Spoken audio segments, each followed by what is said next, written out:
Hello. भाई साहब राम राम। राम राम जी। कैसे हो जी? बहुत बढ़िया जी। हिमाचल सिरमौर श्री रेणुका जी से बोल रहा। जी जी बोलिए। आप कहाँ से भाई जी? मैं जम्मू से बोल रहा हूँ। नाम क्या है आपका? मेरा नाम है जी प्रेम भारद्वाज। अच्छा, कौन हो वैसे आप? कौन? कौन मतलब? कौन हो मतलब कि क्या करते हो या कौन हो? मैं दुकान करता हूँ जी, शॉप कीपर हूँ। अच्छा, शॉपकीपर हो।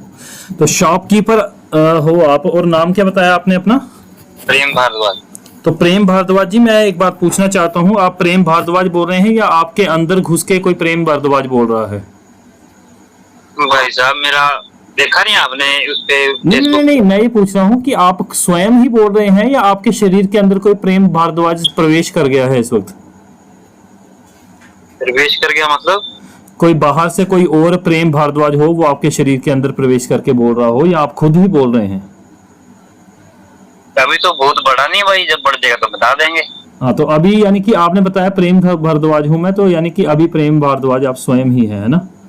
मेरी आत्मा का नाम तो है नहीं भाई, आत्मा कोई और जी है। जी जी बिल्कुल, बस यही मैं आपसे जानना चाहता, बिल्कुल क्लियर अब आपने कर दिया है। ठीक है कि आप प्रेम भारद्वाज बोल रहे हैं और आप शॉपकीपर हैं, है ना? चलिए, अब आप जो भी सवाल है अपना पूछिए। ये मेरे शरीर का नाम है। जी जी जी जी जी बिल्कुल। अब आप पूछिए अपने सवाल, जो भी गीता जी पर आपकी शंका है। जैसे पवित्र गीता जी अध्याय 4 का श्लोक 5 है, हम्म। उसमें भगवान बोलते हैं अर्जुन तेरे और मेरे तो बहुत जन्म हो चुके हैं, जी जी तू नहीं जानता मैं जानता हूँ। जी जी। भगवान यहाँ खुद स्वीकार कर रहे हैं मेरा और तेरे जन्म होते होते होंगे तो मृत्यु भी होती होगी। ब्रदर, फिलहाल मृत्यु का तो कोई जिक्र नहीं है, तो मृत्यु पर तो बात नहीं करेंगे, लेकिन आप चौथे अध्याय का छठा श्लोक पढ़िए, इसके आगे भी एक श्लोक है, वो पढ़िए। हाँ जी, हाँ पढ़िए। इसमें है जी। हम्म। आप पढ़िए, मैं भी एक मिनट भगवत गीता पकड़ लेता हूँ। ठीक है। जी।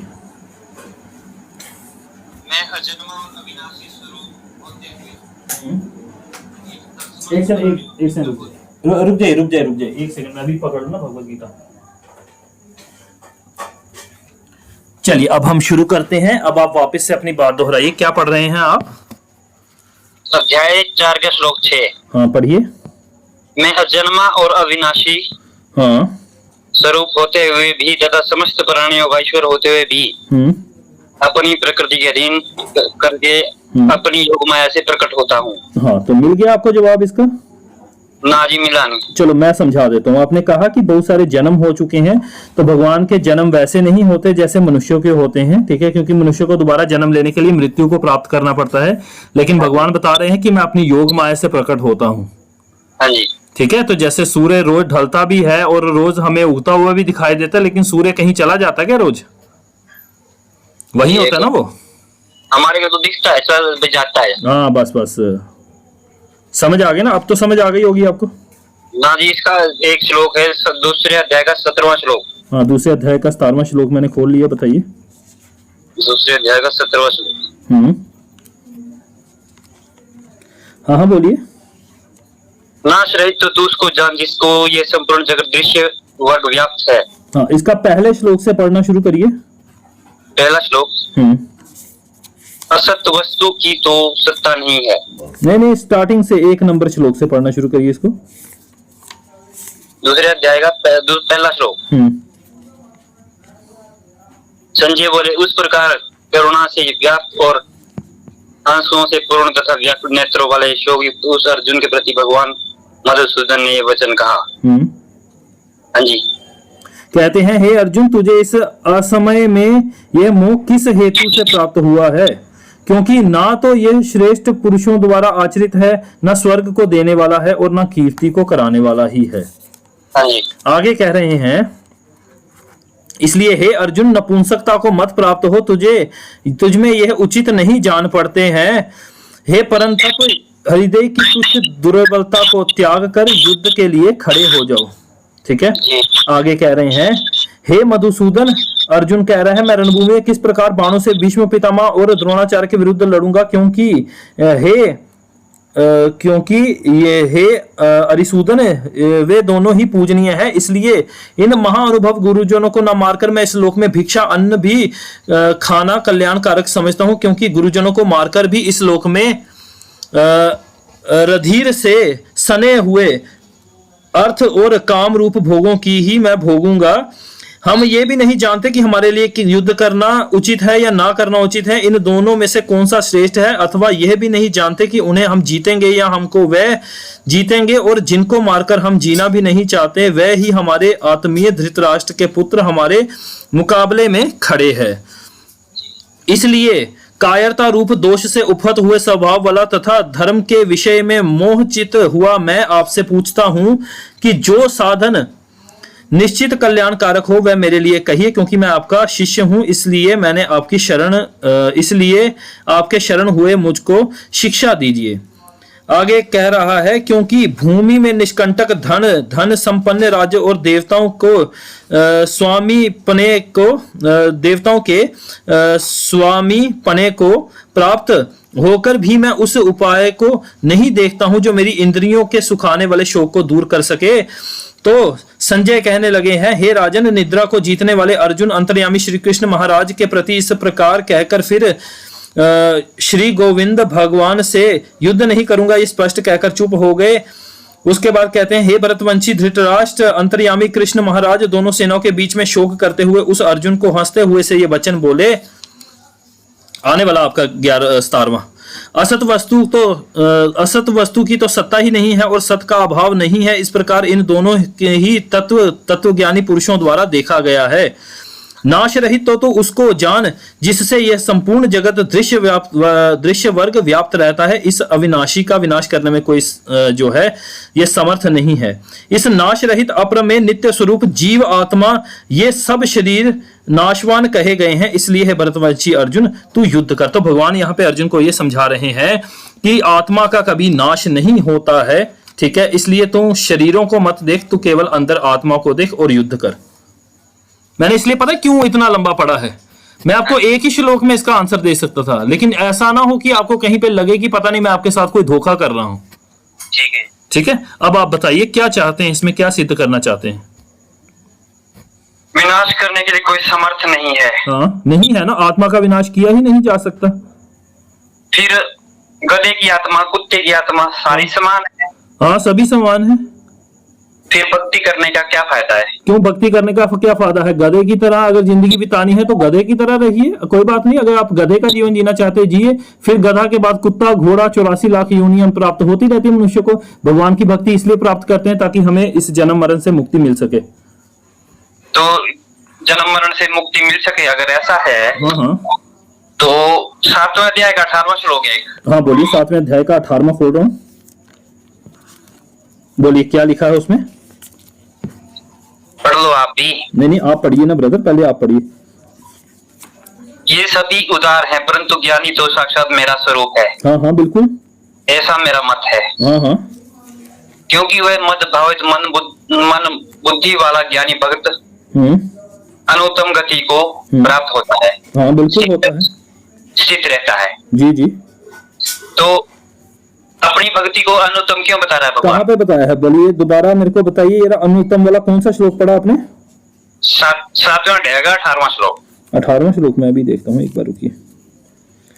ठीक है, कहते हैं, मैं पढ़ रहा हूँ पीछे से 17वें से 16वें से।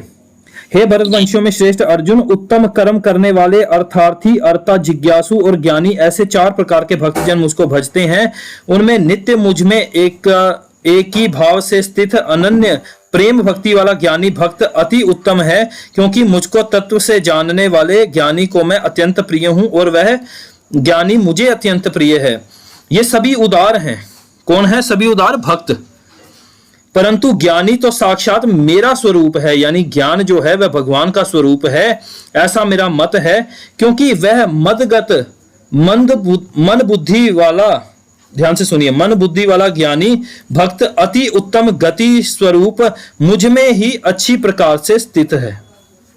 तो उत्तम नहीं भगत जी, आप संस्कृत में पढ़ो अनुत्तमाम गतिम। हाँ, अन का मतलब है अति, अच्छा, अति उत्तम की संस्कृत बनाइयो। अति उत्तम की संस्कृत बनती है अनुत्तमी। और अति उत्तम की, अति उत्तम की ही बता रहा हूँ। 24वें श्लोक में पढ़ो अनुत्तम की संस्कृत फिर।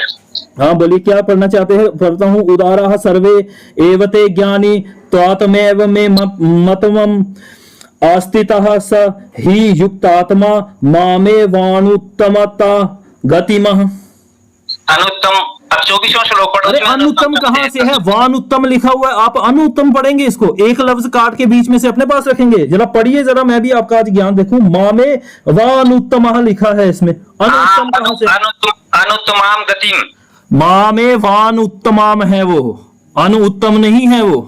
अरे भगत जी, माम अलग है। अगर तो आपको सही में ज्ञान चर्चा करनी है तो आपका मोस्ट वेलकम है, लेकिन अगर आपको मूर्खता ही करनी है तो ब्रदर मेरे से ऐसे तरीके बाद पूरा पढ़िए जरा, क्या लिखा हुआ मैं भी देखता हूँ। पढ़िए, युक्त आत्मा का लिखा हुआ। उदारा सर्वे एव एते ज्ञानी तु आत्मा एव च मतम।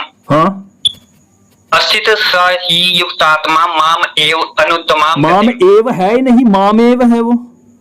माम एव है तो ये भी बोला। हाँ तो मैं बोल रहा हूँ ना कि मामे वान उत्तमा है वो। अन उत्तम कहाँ से लिख दिया आपने बीच में? अन जब आए, सुनिए सुनिए, अरे सुन लीजिए, चिल्लाना नहीं ब्रदर, चिल्लाना नहीं, सत्य जानना है तो चिल्लाना नहीं। अन उत्तम अगर लिखा होता ना तो अ बड़ा लिखा होता और वो अलग लिखा होता। यहाँ पे वान उत्तमा है, ठीक है, मामे वान उत्तमा है, अन उत्तम कहीं नहीं लिखा हुआ। ये आपकी अपनी गलत फहमी है, इसे थोपिए मत मेरे ऊपर। 24वां श्लोक पढ़ो फिर। नहीं मैं क्यों पढ़ूं, पहले इसका बताइए, आपने इस पे झूठ क्यों बोला? ना ना, हाँ अनुत्तमाम नहीं है, उसमें लिखा है मामे वान उत्तमाम।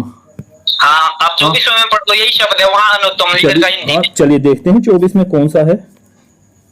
रुक जाइए जरा, 20, 21, उसके बाद आ गया 23 और 24। बिल्कुल, अब बताइए इसमें भी आप देखिए किस प्रकार जो है पकड़े जाएंगे। आपको झूठ नहीं बोलना चाहिए भगवत गीता पे, पर आप क्यों बोल रहे हैं मेरे को समझ नहीं आता। लिखा है अव्यक्तम व्यक्ति माम पात्र मापन मन्यते माम बुद्धयः पर भावम जानन्तो ममा अव्ययम मनुत्तमः। बोलिए इसमें अनुत्तम कहाँ है? मैं भेजता हूँ आपके पास। नहीं, मेरे को क्या भेजना? ये लिखी हुई करोड़ों कॉपीज हैं, अरबों कॉपीज हैं इसकी, क्या मेरे को भेज देंगे तो कोई गलत सिद्ध होएगा, सही सिद्ध होएगा क्या? तो आप जो मान लेंगे तो मैं कुछ नहीं कर सकता इसके बारे में। यहाँ पे ना सुन लीजिए, ऐसे नहीं चलेगा। आप माने या ना माने, आप मानने से मैं मान लूंगा कि ये कूलर पड़ा है मेरे सामने, उड़ा के मेरे को चंद्रमा पे ले जाएगा तो ले जाएगा क्या? तो मान्यता की क्या जिक्र है यहाँ पे? सुनिए ध्यान से क्या लिखा हुआ, इस पे लिखा हुआ है ममाव्यम मनुत्तमः। यहाँ पे मनुत्तमा लिखा हुआ है, आप अनुत्तम कैसे बोल रहे हैं इसको? भाई मेरे पास गीता है। आपकी गीता रामपाल ने लिखी है ब्रदर, आपकी गीता जो है ना वो रामपाल ने अपने श्री कमल चरणों से लिखी है, ठीक है। लोग हाथों से लिखते हैं, उसने पैरों से लिखी है अपनी जो ज्ञान गंगा है। अरे भाई भगत जी, मैं गीता प्रेस गोरखपुर वाली फोटो भेज रहा हूं। ऐसी कोई भगवत गीता नहीं छपी है जिसमें अलग से अनुत्तम लिखा हो, ठीक है। वो आप हो सकते हैं कि आपने कोई नई गीता लिखी हो। आप ये बताइए। वीडियो बना के भेजता हूं भाई साहब। नहीं, आप वीडियो मेरे से वीडियो बनाएंगे? आपके सामने पढ़ रहा हूं, अभी भी वीडियो बनानी है इसमें कोई? मैं बनाऊंगा ना, आपको अगर शक हो रहा है। आप शक कर ही नहीं रहे, आप पढ़ रहे हैं रामपाल की किताब और मैं पढ़ रहा हूं भगवत गीता। चलो एक और श्लोक है मेरा। चलिए बोलिए, इस पे भी आप पराजित हो गए। इसके आपका 3 झूठ पकड़े गए हैं अभी तक आपके। आप भगवत गीता पे झूठ बोल रहे हैं, सोचिए आपकी क्या गति होगी इस जीवन में। बोलिए आगे बोलिए। एक है जी 8वां अध्याय का 13वां श्लोक। हाँ, 8वें अध्याय का 13वां श्लोक खोल लेते हैं।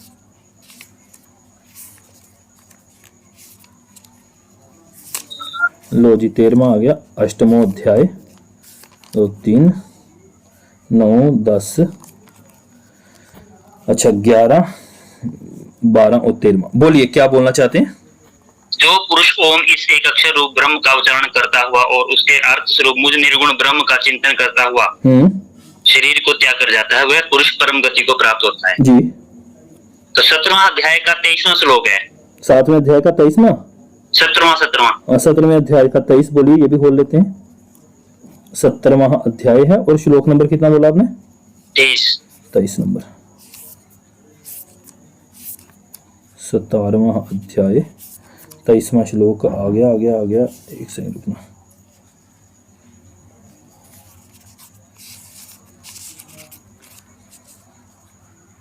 21, 20, 21 और 22 और 23 बोला ना आपने? जी। हाँ बोलिए, इस पे बोलिए, क्या बोलना चाहते हैं? ओम तत्सत, ऐसा यह 3 प्रकार का सच्चिदानंद घन ब्रह्म का नाम कहा गया है। हाँ उसी से सृष्टि के आदि काल में ब्राह्मण और वेद यज्ञ आदि रचे गए। जी बिल्कुल।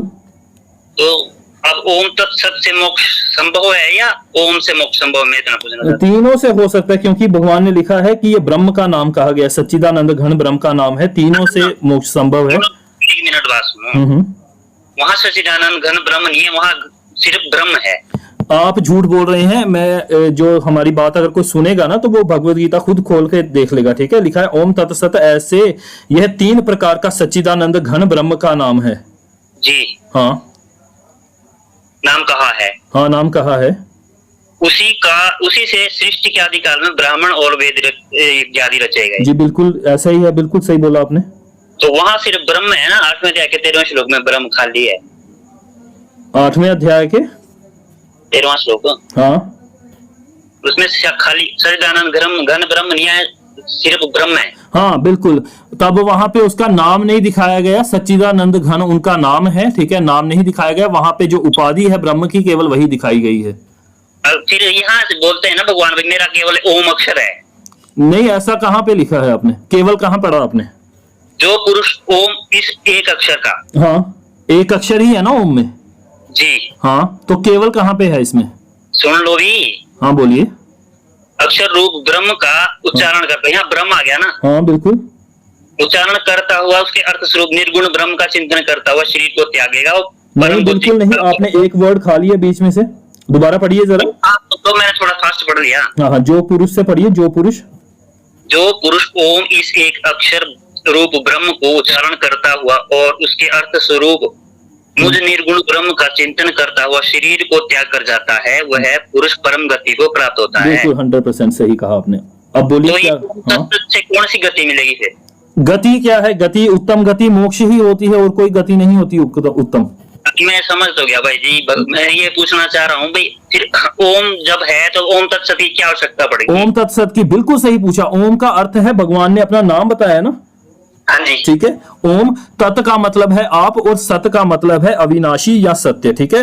तो हम भगवान को ओम तत्सत कहते हुए कहते हैं कि हे भगवान श्री कृष्ण, आप ही केवल सत्य हैं, ठीक है? अच्छा, तो ओम जपे ओम तत्सत जपे? ओम जपिए, ओम तत्सत जपिए, कोई दिक्कत नहीं है बीच में, क्योंकि इसमें कोई इसमें कोई रूल नहीं बताया गया। ओम जपेंगे तब भी सही है, ओम तत्सत जपेंगे तब भी सही है, ठीक है? दोनों भगवान के ही नाम है। तो फिर राधे राधे बोलो भी सही है। हाँ हाँ राधे राधे बोलिए ना, दिक्कत क्या है? तो गीता में तो कहीं उसका जिक्र है नहीं। वो उसका जिक्र हमारे यहाँ पे है ना, पद्म पुराण में है, उसके बाद देवी भागवतम में है। अगर भगत जी पुराण में मान्यता हो तो गीता बोलने की भगवान को कोई आवश्यकता नहीं। हाँ मैं बता देता हूँ आपको, ये भी बात बहुत अच्छी बात आपने कही है, ठीक है? भगवान के जो ग्रंथ है ना वो सारे ही मान्य होते हैं, ठीक है? सुन लीजिए, अरे सुन लीजिए ना, फिर सुनेंगे ही नहीं। चलो मेरे ये क्वेश्चन सुना पहले। नहीं नहीं, मैं बिल्कुल नहीं सुनूंगा, पहले आप इसका जवाब सुनेंगे कि भगवान ने गीता क्यों बोली जब सारे ग्रंथ है ही है तो, ठीक है? हाँ, आपको पता है कि कितने अध्याय हैं या फिर कितने श्लोक हैं श्रीमद् भागवतम पुराण में? पुराण में तो पता नहीं, पर गीता में पता है। हाँ, ठीक है। 18,000 वहां पे श्लोक हैं। दूसरा पद्म पुराण है, उसमें लगभग 21,000 के करीब हैं। उसके बाद आ जाता है विष्णु पुराण, उसमें 16,000 के करीब है। तो अगर भगवान इन सब का ज्ञान देने बैठ जाते ना वहां पर, तो युद्ध 18 दिनों में खत्म नहीं होता, 18 दिन तक यही बातें चलती रहती। इसलिए भगवान ने मेन ज्ञान दिया है, ठीक है? इसलिए आप राधे राधे भी बोल सकते हैं, ओम बोलेंगे वो भी बेहतर है, और ओम तत्सत जपेंगे तो वो भी बेहतर है, ठीक है? अब आप अगली बात बताइए। अगली बात ये है, अगर इतना ही बोलना होता ना भगवान को, दूसरा कोई ग्रंथ ऐसा है जो भगवान ने अपनी मुख से बोला है? हाँ, वेद है 18 पुराणों में। वेद 18 पुराणों की बात कर रहा मैं। 18 पुराणों को छोड़ दीजिए ना, पुराणों की कोई रिस्ट्रिक्शन है क्या? पुराण में ही जानना है मेरे को, और पुराण में जानना है तो गरुड़ पुराण सारा का सारा भगवान ने अपने मुख से ही बोला है गरुड़ को। नहीं नहीं, गरुड़ जी ने बोला है, गरुड़ पुराण। अरे विष्णु भैया जी- आप थोड़े तय करेंगे वो किसने बोला है, वो गरुड़ पुराण तय करेगा। गरुड़ ज्ञान नहीं दे रहा भगवान कृष्ण को, कृष्ण ज्ञान दे रहे हैं गरुड़ को। पहले आप थोड़ा सा पढ़ के आइए, ठीक है। बाद में द्वापर युग में गरुड़ सतयुग के हैं महाराज जी। हाँ तो मैं वही बता रहा हूं, तो भगवान कृष्ण कोई द्वापर युग में पैदा नहीं हुए, वो द्वापर युग में प्रकट हुए हैं। पहले पढ़ के तो आइए आप थोड़ा सा। अरे अगर भगवान पैदा होते तो वो तो एक शिकारी के तीर लगने से उनकी मृत्यु हो गई, ऐसे हाँ, भगवान कहाँ लिखा है, भगवान नहीं हो सकते। कहाँ लिखा है कि भगवान कृष्ण की मृत्यु हो गई? हाँ जी हाँ जी। हाँ कहाँ लिखा बताइए। चलिए मैं भी खोल के बैठा हूँ इधर से। क्या खोलूं, महाभारत खोलूं या फिर श्रीमद् महापुराण खोलूं? हाँ महापुराण खोलो जी। श्रीमद् भागवत महापुराण खोल लिया मैंने। चलिए आपके कहने पर खोल लिए, बताइए कहाँ पे लिखा है जरा। मैं आपको स्क्रीनशॉट भेजूंगा। मतलब कि आपके पास अभी कुछ नहीं है और ना ही आपने जिंदगी में पढ़ा है कभी, है ना? भाई देखो भाई साहब, मेरे पास बिल्कुल नहीं पढ़ा। देखिए मैं पहले ही बता देता हूँ, अगली बात अगर आप कोई भी क्वेश्चन करना चाहते हैं, ऐसा क्वेश्चन मत करना जिसका आपके पास रेफरेंस ना हो। मैं आपको बताता हूँ कहाँ पे लिखा है। मूसल पर्व में लिखा है, जाके महाभारत का मूसल पर्व खोल लीजिए या फिर 12वां स्कंद खोल लीजिए श्री भागवत महापुराण का। उसमें आपको पता चल जाएगा कि भगवान की मृत्यु हुई थी या भगवान सशरीर अपने धाम को वापस चले गए थे तीर लगने के बाद। एक लास्ट क्वेश्चन है बस मेरा। लास्ट क्वेश्चन पूछेंगे तो अगर आपके पास उसका जवाब या फिर रेफरेंस होगा तभी मेरे से बात करना। मैं बहुत ज्यादा आपसे प्रेम से बात कर रहा हूँ। तो मैं कौन सा आपके ऊपर लठ बरसा रहा भाई साहब? लठ बरसा के देख लीजिए, फिर पता चल जाएगा कौन किसके ऊपर लठ बरसाता है। चलिए आप अब अगला अपना प्रश्न पूछिए। ज्ञानी पुरुषों को क्रोध आना तो ज्ञानी, अच्छा ज्ञानी पुरुषों को क्रोध नहीं आता तो हमारे भगवान जो परशुराम थे उन्होंने तो 21 बार राजपूतों का सफाया कर दिया था। आप कह रहे हैं कि ज्ञानी पुरुषों को क्रोध ही नहीं आ सकता? वो ज्ञानी नहीं है, राम जी के आगे से नतमस्तक ना होते अगर इतने हाँ ज्ञानी तो होते। राम जी उनके आगे भी नतमस्तक ना होते अगर वह ज्ञानी ना होते। तो पहले पढ़ के आइए ना, फिर आपको कह रहा हूं। बताइए श्री राम जी का जब धनुष तोड़ा है तो सबसे पहले कौन नतमस्तक हुआ है? राम जी नतमस्तक हुए हैं या फिर परशुराम जी नतमस्तक हुए हैं? पहले परशुराम जी को नतमस्तक होना पड़ा जब उन्होंने। हाँ क्योंकि पहले श्री राम जी उनके आगे नतमस्तक हुए थे। आप पहले थोड़ा पढ़ के आइए, मैं कह रहा हूं ना। उन्होंने यही कहा है कि क्षमा बड़न को चाहिए और छोटन को उत्पाद। लक्ष्मण की तरफ से उन्होंने उनसे माफी मांगी है और उन्होंने ये भी कहा है कि मेरा एक छोटा नाम राम है परंतु आप इतने महाज्ञानी है कि आपके नाम के आगे शिव का परशु भी लगा है, इसलिए आप परशुराम है। आप पहले पढ़ के, नहीं बिना रेफरेंस के मैं बात नहीं करने दूंगा पहले ही, ठीक है। अगला अपना प्रश्न पूछिए। 18वां अध्याय का बस 62 से लास्ट है, इसके बारे में कुछ। अच्छा कौन है 62 में? क्या लिखा हो बताइए। एक 62 का एक दूसरा पूछूंगा, फिर 2 श्लोक है सिर्फ। हाँ आराम से पूछिए, कोई चक्कर नहीं है, ठीक है। अच्छा 62 में मैं खोल लेता हूँ। बड़ी इस पे मजेदार ये चीज है, मेरे को तो मेरी फेवरेट चीज है जब कोई 62वां श्लोक खोलने के लिए कहता है। हाँ जी। क्योंकि कुछ श्लोक हमारे भी बड़े फेवरेट हैं, ठीक है। उन पे अक्सर लोग बात करते हैं और हमें वो बड़ा मजा आता है करने में। हाँ जी। सुनिए जरा, किधर गया 62वां श्लोक? आ गया। इस प्रकार यह एक सेकंड रुक जाइएगा। 61वां 62वां है। हे भरत तू सब प्रकार से उस परमेश्वर की ही शरण में जा, उस परमात्मा की कृपा से ही तू परम शांति को तथा सनातन परम धाम को प्राप्त होगा। हेलो। हाँ जी सुनो जी। हाँ बस हो गया, बोलिए। तो ये जाने के लिए क्यों बोल रहे भगवान? अपनी शरण में बुलाते। हाँ मैं कह रहा हूँ। अच्छा परमात्मा एक ही है कि परमात्मा दो है? पहले ये बता दीजिए, फिर आगे हम चर्चा बढ़ाएंगे इसमें। परमेश्वर तो एक ही है जी। पक्का है ना? जी बिल्कुल। जो परमात्मा है वह एक ही है? दोबारा बोल दीजिए एक बार। जी बिल्कुल। अब ये जानना तो पड़ेगा ना वो किसकी शरण में भेज रहे हैं। जी ठीक है चलिए मैं आपको बता देता हूं। 55वां श्लोक पढ़िए जरा इसका। जी पढ़िए। उस पराशक्ति के द्वारा वह मुझ परमात्मा को हाँ। मैं जो हूँ और जितना हूँ ठीक वैसे का वैसा तत्व से जान लेता है तथा उस भक्ति से मुझको तत्व से जानकर तत्काल ही मुझ में प्रविष्ट हो जाता है। हाँ, तो यहाँ पे परमात्मा कौन बता रहे हैं? भगवान किसको बता रहे हैं परमात्मा? तो अपनी स्थिति बता रहे हैं, मेरी तो ये स्थिति है। हाँ बस बता दिया ना परमात्मा कौन है। फिर इसके मुताबिक, इस श्लोक के मुताबिक ना जी ना, जो जाने के लिए बोल रहे हैं। नहीं, कहाँ पे जाने के लिए बोल रहे हैं ये तो बता दीजिए। अपनी ही शरण में जाने के लिए बोल रहे हैं ना वो तो। अरे भाई साहब जाना का मतलब अपनी शरण में जाने को तो आप समझदार। गच्छ में जाना होता है ब्रदर। हाँ गच्छ में जाना होता है ब्रदर। जाने के लिए जो आपको बोल दिया भी आप यहाँ से जाइए, मेरे को आप बोल दे आप हाँ, मेरी शरण में जाइए मेरे आश्रम में जाइए या फिर मेरी शरण में जाइए, तो क्या दिक्कत हो गई? आश्रम में नहीं बोल रही है, बोलो मैं एग्जाम्पल दे रहा हूँ, एग्जाम्पल दे रहा हूँ मैं। हाँ जी। हाँ बताइए इसमें क्या दिक्कत होगी? तो परमात्मा की शरण में जाने के लिए कह रहे हैं, ये तो पक्का है ना? हाँ जी ये बिल्कुल। और परमात्मा कृष्ण ही है, ये भी पक्का है ना? ना जी ना। कैसे नहीं है बताइए? जो भगवान 55वां श्लोक पढ़िए। अरे जो भगवान मनुष्य को मांस खाता है वो भगवान को खाता है। आने जाने की बाद में कर लेते हैं ना बात। आप पहले ये 55वां श्लोक दोबारा पढ़िए, ताकि कम से कम मेरे को तो तसल्ली हो जाए कि मैं सही बोल रहा हूँ कि नहीं। जी हाँ, तो पढ़िए, कौन है परमात्मा इसके मुताबिक? उस पराशक्ति के द्वारा पराभक्ति के द्वारा। परमात्मा को, पराभक्ति के द्वारा, शक्ति के द्वारा नहीं। भक्तया लिखा है पहला श्लोक। पराभक्ति, सॉरी, हाँ। पराभक्ति के द्वारा वह मुझ परमात्मा को मैं जो हूँ और जितना हूँ हाँ। ठीक वैसे का वैसा तत्व से जान लेता है तथा उस भक्ति से मुझको तत्व से जानकर तत्काल ही मुझ में प्रविष्ट हो जाता है। हाँ, बिल्कुल। अब कौन है ये परमात्मा, बताइए? ये तो भगवान अपनी स्थिति, कृष्ण जी अपनी हाँ, स्थिति बस भगवान कृष्ण स्वयं को परमात्मा कह रहे हैं कि नहीं कह रहे हैं? परमात्मा नहीं कह रहे, ये भैया अपनी स्थिति को बता रहे कौन सी हैं। स्थिति, कहाँ लिखा है स्थिति? ये लिखा है मुझ परमात्मा को। हाँ, स्थिति कहाँ पे लिखा है इसमें? हाँ, यही बता रहा हूँ जितना हूँ स्थिति मैं कहाँ पे हूँ। है? आप बताइए, स्थिति क्यों जोड़ रहे हैं आप बीच में? तो स्थिति बता रही है अपनी। अरे मैं भैया, जितना तुमसे मैंने ज्ञान नहीं लेना है मेरे प्यारे भाई, ना तुमने मेरे से ज्ञान लेना। हम भगवत गीता पर चर्चा कर रहे हैं, उतना ही पढ़िए जितना लिखा हुआ है। आपने भी एक अक्षर में मिस्टेक करी, पीछे मैंने तो बोला नहीं भाई साहब, हाँ, तो गलती कोई बात नहीं, मेरे से गलती होगी, मैं स्वीकार लेता हूँ। अब आप बताइए, आप स्थिति कहाँ से जोड़ रहे हैं बीच में? अपना जितनी उसकी क्षमता है ना भगवान की। क्षमता कहाँ लिखा हुआ है? तो आप पढ़ दो इसको, आप पढ़ दो, क्या पढ़ेंगे इसमें? उस पराभक्ति के द्वारा वह मुझ परमात्मा को, भगवान कह रहे हैं मुझ परमात्मा को जानता है वह उस पराभक्ति के द्वारा। परमात्मा भगवान स्वयं को कह रहे हैं। हाँ जी। हाँ, और आगे बोल रहे हैं मैं जो हूं, यानी कि जो मैं परमात्मा हूं, मैं जो भी हूं और जितना हूं ठीक वैसा का वैसा ही तत्व से जान लेता है तथा उस भक्ति से मुझको तत्व से जानकर तत्काल ही मुझ में प्रवेश कर जाता है, यानी प्रविष्ट हो जाता है। बताइए। हाँ जी, तो फिर जाने के लिए क्यों बोल रहा है? भगवान अपनी ही शरण में जाने के लिए बोल, किसी और की शरण में तो जाने के लिए नहीं बोल रहे ना। अरे भ्राताश्री, अरे आने का हो या जाने का हो, भगवान परमात्मा की शरण में जाने के लिए बोल रहे हैं ना कृष्ण जी। ये नहीं मानूंगा भाई साहब, जाना आना में फर्क है यार। जाना आना में फर्क हो सकता है, कोई बात नहीं, उसमें क्या है, लेकिन परमात्मा कौन है ये बताइए। अब एक बात भगवत गीता के अनुसार 18 के 55 के हिसाब से परमात्मा कौन है ये बताइए पहले।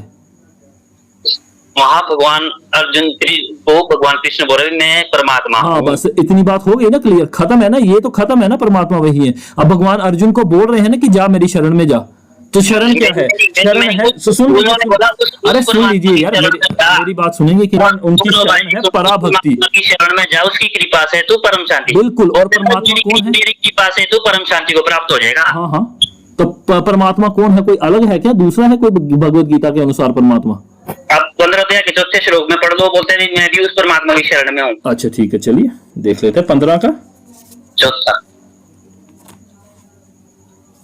ये आ गया 13वां, यह आ गया 14वां और ये आ गया 15वां। 15वां का चौथा आपने बोला।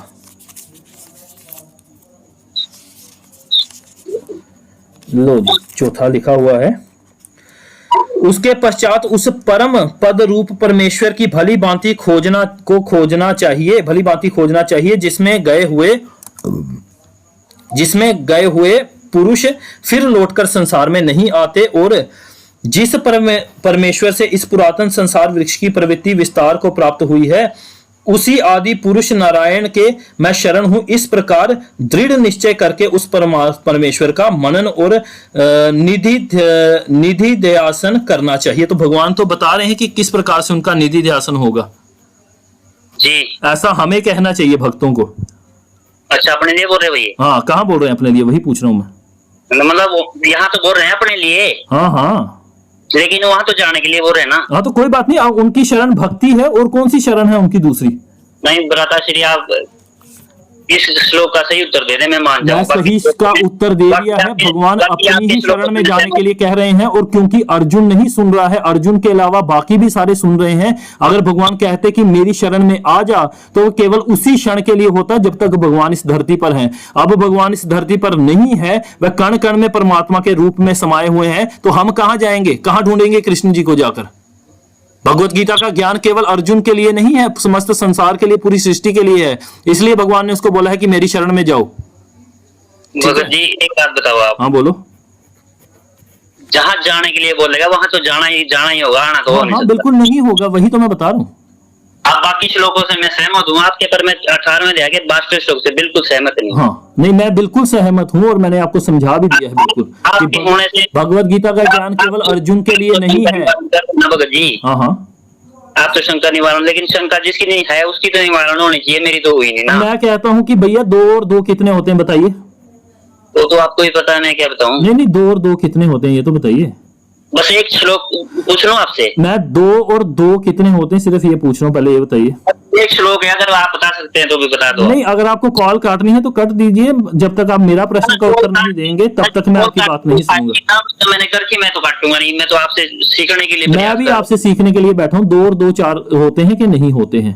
जी बिल्कुल होते हैं। ठीक है, देश का प्रधानमंत्री कौन है? बस एक और सवाल खाली। अभी तो मोदी जी, आगे को पता नहीं है भाई। मैं इस जवाब से संतुष्ट नहीं हूँ, मगर क्यों? मैं नहीं हूँ, बस मेरी शंका का निवारण हुआ ही नहीं आपके इस जवाब से। चलो आप भी ठीक है जी। अब 11वें अध्याय का 27 और 26 श्लोक बता दो बस। जी जी बिल्कुल, वहां पे क्या शर पुरुष और अक्षर पुरुष वाला अध्याय का 26 और 27वां। जी जी, 11वां अध्याय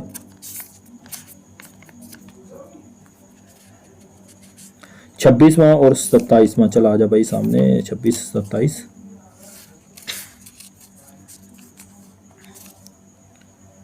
26 और 27 खोल लिया है। वह सभी धृतराष्ट्र के पुत्र राजाओं के समुदाय सहित आप में प्रवेश कर रहे हैं और भीष्म पितामह द्रोणाचार्य तथा वह कर्ण और हमारे पक्ष के सभी योद्धाओं के सहित सब के सब आपके दाढ़ों के कारण विकराल भयानक मुख में बड़े वेग से दौड़ते हुए प्रवेश कर रहे हैं और कई एक चूर्ण हुए सिरों सहित आपके दांतों के बीच में लगे हुए दिख रहे हैं। जी जी जी, क्या भगवान मनुष्यों का मांस खाते हैं? किसने कहा खाते हैं? ये लिखा नहीं है आपके दांतों के बीच में मनुष्यों का मांस लगा हुआ दिखाई दे रहा है। नहीं, मांस नहीं लिखा हुआ, उन्होंने कहा है कि आपके दांतों के बीच में लगे हुए दिख रहे हैं। कौन दिख रहे हैं? और कई एक चूर्ण हुए सिरों सहित आपके दांतों के बीच में लगे हुए दिख रहे हैं। तो यहाँ पे खाना कहाँ आ गया? अगर मेरे दांत में कुछ फंस जाता है, ठीक है, उड़ता हुआ कोई मच्छर फंस जाता है हवा से, तो क्या होगा कि मैं खा रहा हूँ उसको? ये बोल रहे हैं भाई, देखो सभी धृतराष्ट्र के पुत्र हाँ राजाओं के समूह सहित आप में प्रवेश करें और भीष्म पितामह द्रोणाचार्य कर्ण और हमारे पक्ष के भी जी प्रधान योद्धाओं सहित आपके दाढ़ों में कारण विकराल भयानक मुखों में बड़े वेग से दौड़ते हुए प्रवेश कर रहे हैं जी, और कई एक चूर्ण हुए सिरों सहित आपके दांतों के बीच में लगे हुए दिखाई दे रहे हैं। जी बिल्कुल बिल्कुल सही कहा आपने। भगवान ऐसा अपने मुंह में अपने भक्तों को देता है। चलो हाँ कौरव पक्ष तो मान्यता है वो दुष्ट थे, हाँ, लेकिन ये पूरे हमारी तरफ के भी पांडवों के भी सारे योद्धा आपके मुंह में जा रहे हैं। एक सेकंड रुक जाना। हमारे पक्ष, हाँ बिल्कुल सही कहा आपने। बताइए इसमें क्या दिक्कत हुई?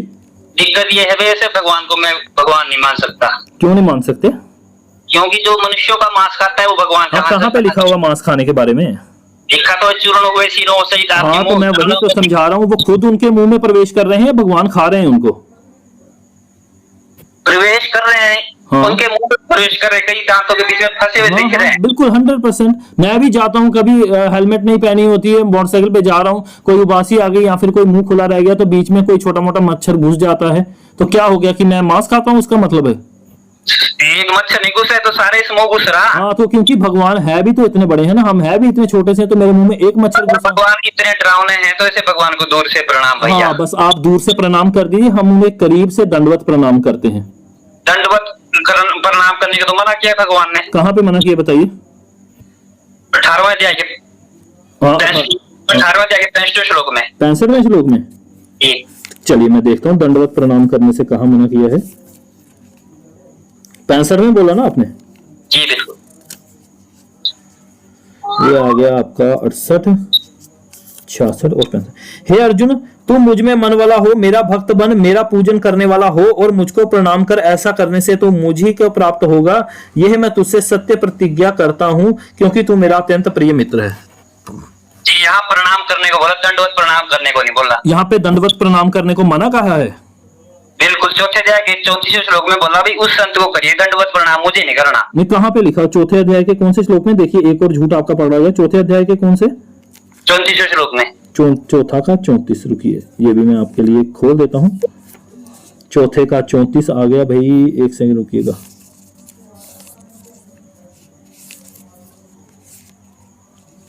ये आ गया 32, ये आ गया 33 और ये आ गया आपका ये आ गया 34वां श्लोक। कहते हैं उस ज्ञान को तू तत्वदर्शी ज्ञानियों के पास जाकर समझ, उनको भली भांति दंडवत प्रणाम करने से, उनकी सेवा करने से और कपट छोड़कर सरलता पूर्वक प्रश्न से वह परमात्म तत्व को भली भांति जानने वाला महात्मा तुझे उस तत्व ज्ञान का उपदेश करेंगे। बताइए यहाँ पे कहाँ लिखा है कि मेरे को दंडवत प्रणाम नहीं करना और केवल उनको ही करना है? भगवान को सिर्फ प्रणाम करना है। अरे कहाँ पे लिखा है? वही तो कह रहा हूँ, सिर्फ कहाँ पे लिखा है? अरे प्रणाम लिखा है, दंडवत नहीं लिखा। सिर्फ लिखा है। प्रणाम कितने प्रकार के होते हैं? दंडवत प्रणाम प्रणाम नहीं होता। दंडवत प्रणाम दंडवत होता है, प्रणाम प्रणाम होता है। हाँ, तो भगवान ने कहाँ कहा है कि मेरे को दंडवत प्रणाम नहीं करना? अरे भाई प्रणाम ही करने को कहा, दंडवत को नहीं कहा भाई हाँ, साहब। तो कहाँ मना कहाँ पे किया ये तो बता दीजिए कम से कम। ये जब प्रणाम बोल दिया ना, प्रणाम करना खाली, मेरे को दंडवत नहीं करना। दंडवत प्रणाम नहीं करना है, ये कहाँ पे बताया है बताइए? तो वैसे तो बीड़ी पीने को भी मना नहीं किया, शराब पीने को भी, मांस खाने को भी मना नहीं किया। हमने कब कहा है? हमने कभी कहा कि भगवत गीता में आपको बीड़ी मांस खाने से मना किया है? खाइए ना, जाके खाइए। खाना चाहिए मतलब? हम नहीं कहते ना खाना चाहिए, आपने खाना है तो आप खाइए, नहीं खाना तो नहीं खाइए, उसका आपको दंड भुगतना पड़ेगा जो काम करेंगे। फिर गीता बोलने आया, समझाने का आपका क्या तात्पर्य है? जो आप किसी से बुराई नहीं छुड़वा सकते हैं। नहीं, बुराई छोड़ देंगे। उन्होंने बता दिया सात्विक पुरुष जो है ऐसे कार्य नहीं करते, तामसिक और मंद बुद्धि लोग जो होते हैं वह ऐसे कार्य करते हैं। तो भगवान ने स्पष्ट बोल दिया मेरे को सिर्फ प्रणाम करना। हाँ, सिर्फ कहाँ पे लिखा हुआ?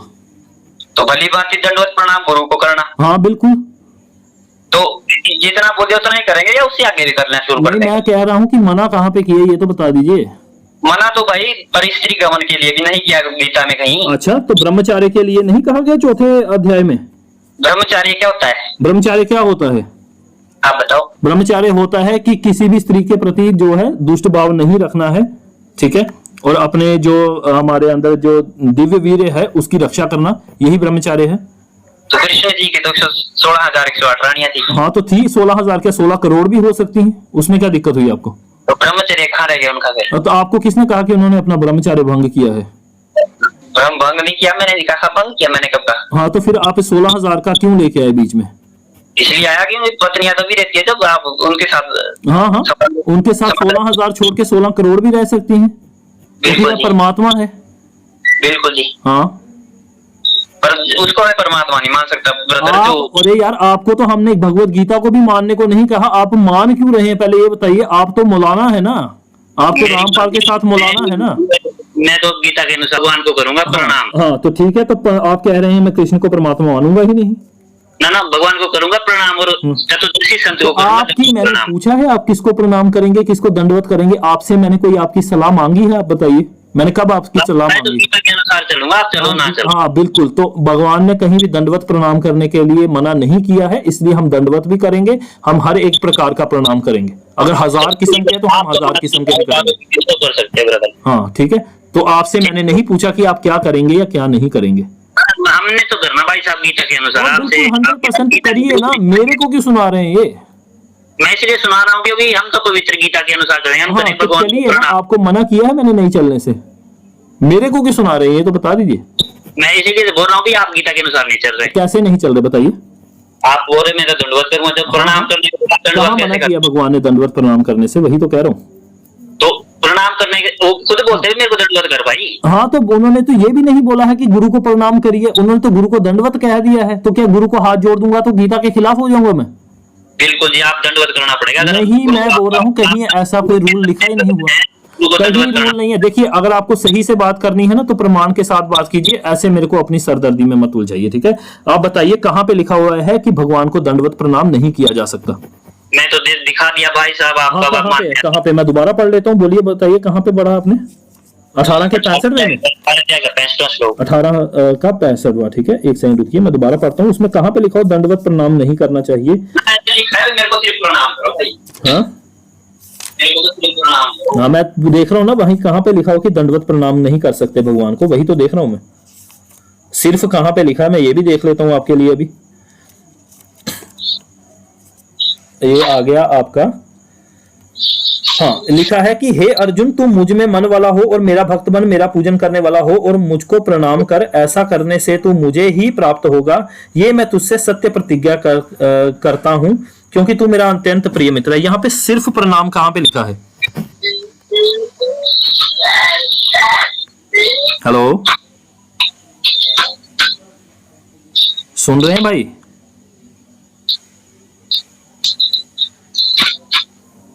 हेलो हेलो,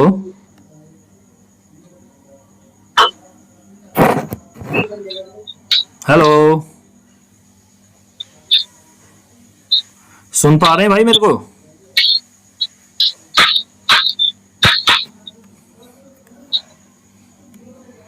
कहां पे चले गए मेरे भाई?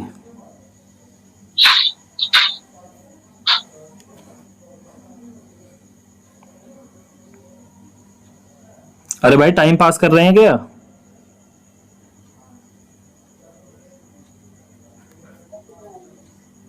तो अब इस तरीके से जब जवाब नहीं बचा है तो देखिए किस प्रकार आ गया है, दंडवत और प्रणाम के ऊपर चढ़ गया है। ठीक है, अगर तेरे को कोई ज्ञान चर्चा करनी है तो उसके ऊपर ज्ञान चर्चा करना मेरे भाई। अभी फोन रख के पता नहीं कहां चले गए। हेलो हेलो,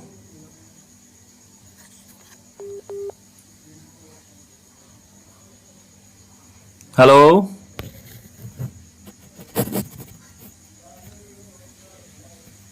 तो आप देखिए किस तरह से यहाँ पे झूठ बोलते हुए पकड़े हैं। कम से कम 10 झूठ इनके मैंने यही भगवत गीता पे पकड़ लिए हैं। आप सबने अच्छी तरीके सुना कि किस प्रकार इन्होंने एक एक श्लोक पर झूठ बोलने की नाकाम कोशिश की है। लेकिन क्योंकि भगवत गीता हम पढ़ते रहते हैं, ठीक है, इसलिए इनका एक भी यहाँ पे तुक्का हमने नहीं चलने दिया है। ठीक है, तो आप सभी ने सुना किस प्रकार ये जो रामपाल के हैं, दरअसल ये मुस्लिम लोग होते हैं या क्रिश्चियन लोग आदि होते हैं जो कि कन्वर्जन करवाने के लिए आते हैं। ठीक है, क्योंकि कबीर खुद एक मुसलमान था, एक मुल्ला था। ठीक है, इसलिए इनके साथ रहने वाले जो लोग हैं ये भगवत गीता पे इस प्रकार के मूर्खतापूर्ण प्रश्न उठा रहे हैं। ठीक है, भगवान कहते हैं कि मैं परमात्मा हूं और कण कण में बसा हूं। ठीक है, और ये कहते हैं कि भगवान ने उसी वक्त अपनी शरण में आने को क्यों नहीं कहा। भगवत गीता केवल और केवल अर्जुन के लिए नहीं कही गई है, वो दुनिया के हर एक प्राणी के लिए कही गई है। और जब भगवान अपने धाम को वापस चले जाएंगे तो हम साक्षात भगवान के पास नहीं जा सकते। इसलिए जो हमारे अंदर, हमारे हृदय में जो परमात्मा है, हमें उनको जानना है। कृष्ण हमारे हृदय में परमात्मा की तरह विराजमान है। ठीक है, परमात्मा कभी भी एक जगह नहीं होते, कण कण में होते हैं। हेलो, तो चलिए ये अब फोन नहीं जो है बात करेंगे। तो इसी के साथ हमारी आज की डिबेट भी जो है खत्म हो जाती है। और कोई अगर होगा रामपाल का तो उसे भी देख लेंगे अच्छी तरीके से। भगवत गीता पे डिबेट कर सके कोई, इतनी किसकी हैसियत अभी नहीं है। ठीक है, आप सभी को प्रेम भरा राधे राधे।